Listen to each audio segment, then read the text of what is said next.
अस्सलाम वालेकुम जी। आज हम नया चैप्टर शुरू करने जा रहे हैं, लो टेम्परेचर फिजिक्स। तो जनाब, इस चैप्टर में हम देखेंगे कि आप किस तरीके से लो टेम्परेचर अचीव कर सकते हैं। आज का टॉपिक तो इंट्रोडक्शन है। आज आपको पता लगेगा कि कितना अहम हिस्सा है ये थर्मोडायनेमिक्स का। इसमें कुछ टर्मिनोलॉजी जो इस्तेमाल होती है, इसके यूजेस क्या है, इंडस्ट्री में यूजेस क्या है, डेली लाइफ में यूजेस क्या है, तो ये सारा आज के लेक्चर में आपको पता चलेगा। तो शुरू करते हैं जनाब कि लो टेम्परेचर फिजिक्स में क्या होता है। ये ऐसी ब्रांच है फिजिक्स की जिसमें हम वो मेथड्स देखते हैं कि लो टेम्परेचर प्रोड्यूस कैसे किए जाते हैं, और वो लो टेम्परेचर के ऊपर जो फिर फिनोमेना आकर करते हैं उनको स्टडी किया जाता है। तो ये तो आउटलाइन होगी कि फिजिक्स का एक ऐसा हिस्सा जिसमें टेम्परेचर कम करने के तरीके देखे जाते हैं, और कितना कम वो भी अभी चल के पता चलता है। और फिर उस पे जाके जो वहां पे बदलाव आते हैं, जो जो चीजें वहां पे अनयूजुअल होती हैं, उनको स्टडी करने का जो ब्रांच है वो कहलाती है low temperature physics. Low temperature physics को आमतौर पे एक नाम दिया जाता है, क्राइनोजेनिक्स का नाम दिया जाता है। ग्रीक मीनिंग है प्रोडक्शन कोल्ड, इसके लफ्जी मतलब बनते हैं। मगर अगर आप इसको देखें, वैसे डिफाइन करें तो हम कहेंगे प्रोडक्शन ऑफ लो टेम्परेचर और study of application of low temperature phenomena. ये इसके प्रॉपर मीनिंग हम ले लेंगे कि भाई आपने लो टेम्परेचर को प्रोड्यूस करना है, उसके मेथड टेक्नोलॉजी स्टडी करनी है, फिर उसकी एप्लीकेशंस को स्टडी करना है। अब होता क्या है कि जब हम टेम्परेचर लो करते हैं तो एटम्स का बिहेवियर होता है वो मुख्तलिफ हो जाता है। हम कह देते हैं तरतीब ज्यादा आनी शुरू हो जाती है एटम के अंदर, यानी कि आपके पास जो थर्मल नॉइज जो मेजरमेंट को डिस्टर्ब करती है वो कम होना शुरू हो जाती है। तो आमतौर पे जो साइंटिस्ट टेम्परेचर स्केल यूज करते हैं वो तो केल्विन होता है। तो अगर केल्विन की जुबान में बोला जाए कि आपके पास ये स्केल 0 केल्विन से शुरू होता है, यानी एब्सोल्यूट जीरो से, ये वो कम से कम दर्जा हरारत है जो मुमकिन है, मगर हम इसे लेबोरेटरी में भी अचीव नहीं कर सकते, मगर स्केल पे ये कम से कम हम कहते हैं कि टेम्परेचर जो है। तो आपके पास एब्सोल्यूट जीरो वो कोल्डेस्ट पॉसिबल टेम्परेचर है जिसको हम कहते हैं, जिसमें एंट्रोपी आपकी जीरो हो जाती है, यानी एंट्रोपी में चेंज नहीं आता।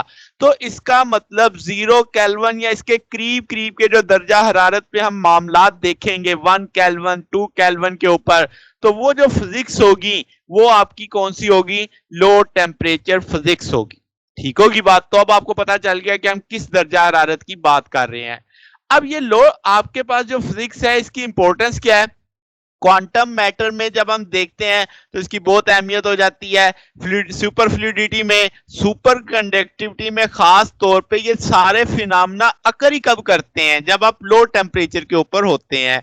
अगर हम कहें कि इसके प्योर साइंस के अंदर एप्लीकेशंस देखी जाए तो आप कहेंगे जब हम आपके पास जो एयर के कॉन्स्टिट्यूएंट है उनको अलग अलग करना हो, अगर आप एक हाई वैक्यूम क्रिएट करना चाहते हो, क्लोरीमेटिक वर्क करना चाहते हो, या अपर एटमॉस्फेयर को स्टडी करना चाहते हो, या किसी सब्सटेंस को लो टेम्परेचर पे स्टडी करना चाहते हो, ये सारी की सारी एप्लीकेशन है इसकी प्योर साइंसेस के अंदर। इंडस्ट्री में खास तौर पे अगर आप देखें तो लिक्विड ऑक्सीजन ये बहुत अहम है, जो हम हॉस्पिटल में सिलेंडर्स में लेके आते हैं वो आर्टिफिशियल रेस्पिरेटरी सिस्टम के लिए, तो वहां पे आप जो लिक्विफाई करते हैं वो लो टेम्परेचर 6 पे आ जाता है। फिर जो लिक्विड ऑक्सीजन इस्तेमाल होती है एक्सप्लोजिव के अंदर, आर्गन गैस जो आप फिल करते हैं इलेक्ट्रिक पंप के अंदर, नियॉन जो आप अप्लाई करते हैं डिस्चार्ज ट्यूब के अंदर, ठीक है, फिर साइन बोर्ड्स वगैरह के लिए, तो आपके पास जो लिक्विड एयर होती है वो आपके पास यानी गैसेस को प्यूरिफाई और एक दूसरे से अलग करने वाला जो मामला है वो भी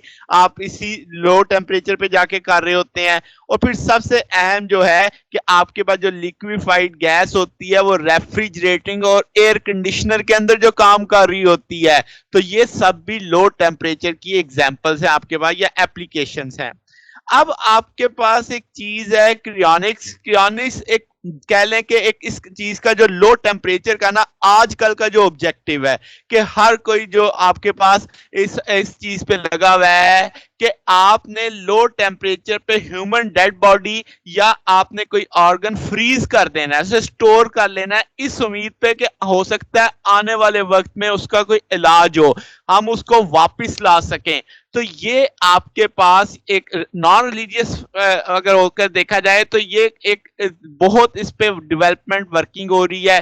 फिर इसी सोच पे वो जानवर जिनकी नस्ल खत्म होने वाली है उनका बायोलॉजिकल कंटेंट को प्रिजर्व करना, ताकि आप उनको उनके अंडे महफूज करना, ताकि हम आने वाली जो ये जानवरों की नस्लें उनको महफूज कर सकें।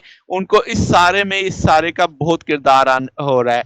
तो इसका मतलब ये हुआ कि आपके पास लो टेम्परेचर जो फिजिक्स है, एक हाई एडवांस लेवल पे सुपर कंडक्टिविटी, ये भी सबका टास्क है कि भाई किसी तरीके से जो पावर वेस्टेज है, जो एनर्जी का जाया होना है, उससे बचाया जाए। और जैसे आपने देखा ये क्रायोनिक्स में आपके पास या क्रायोबायोलॉजी भी से बोलते हैं, तो ये सब के सब एक ही फ्यूचरिस्टिक यानी आप कह लो नॉलेज या सब्जेक्ट्स हैं कि आप ऐसी चीज को आप स्टडी करेंगे जो इन फ्यूचर जिस पे वर्किंग हो रही है। तो ये जनाब हमारा आज का टॉपिक था, जस्ट इंट्रो था। कल हम देखेंगे वो मेथड कि किस तरीके से लो टेम्परेचर अचीव किए जा सकते हैं। तो 3-4 मेथड मुख्तलिफ तरीकों से हम देखेंगे कि लो टेम्परेचर आप कैसे अचीव करते हैं।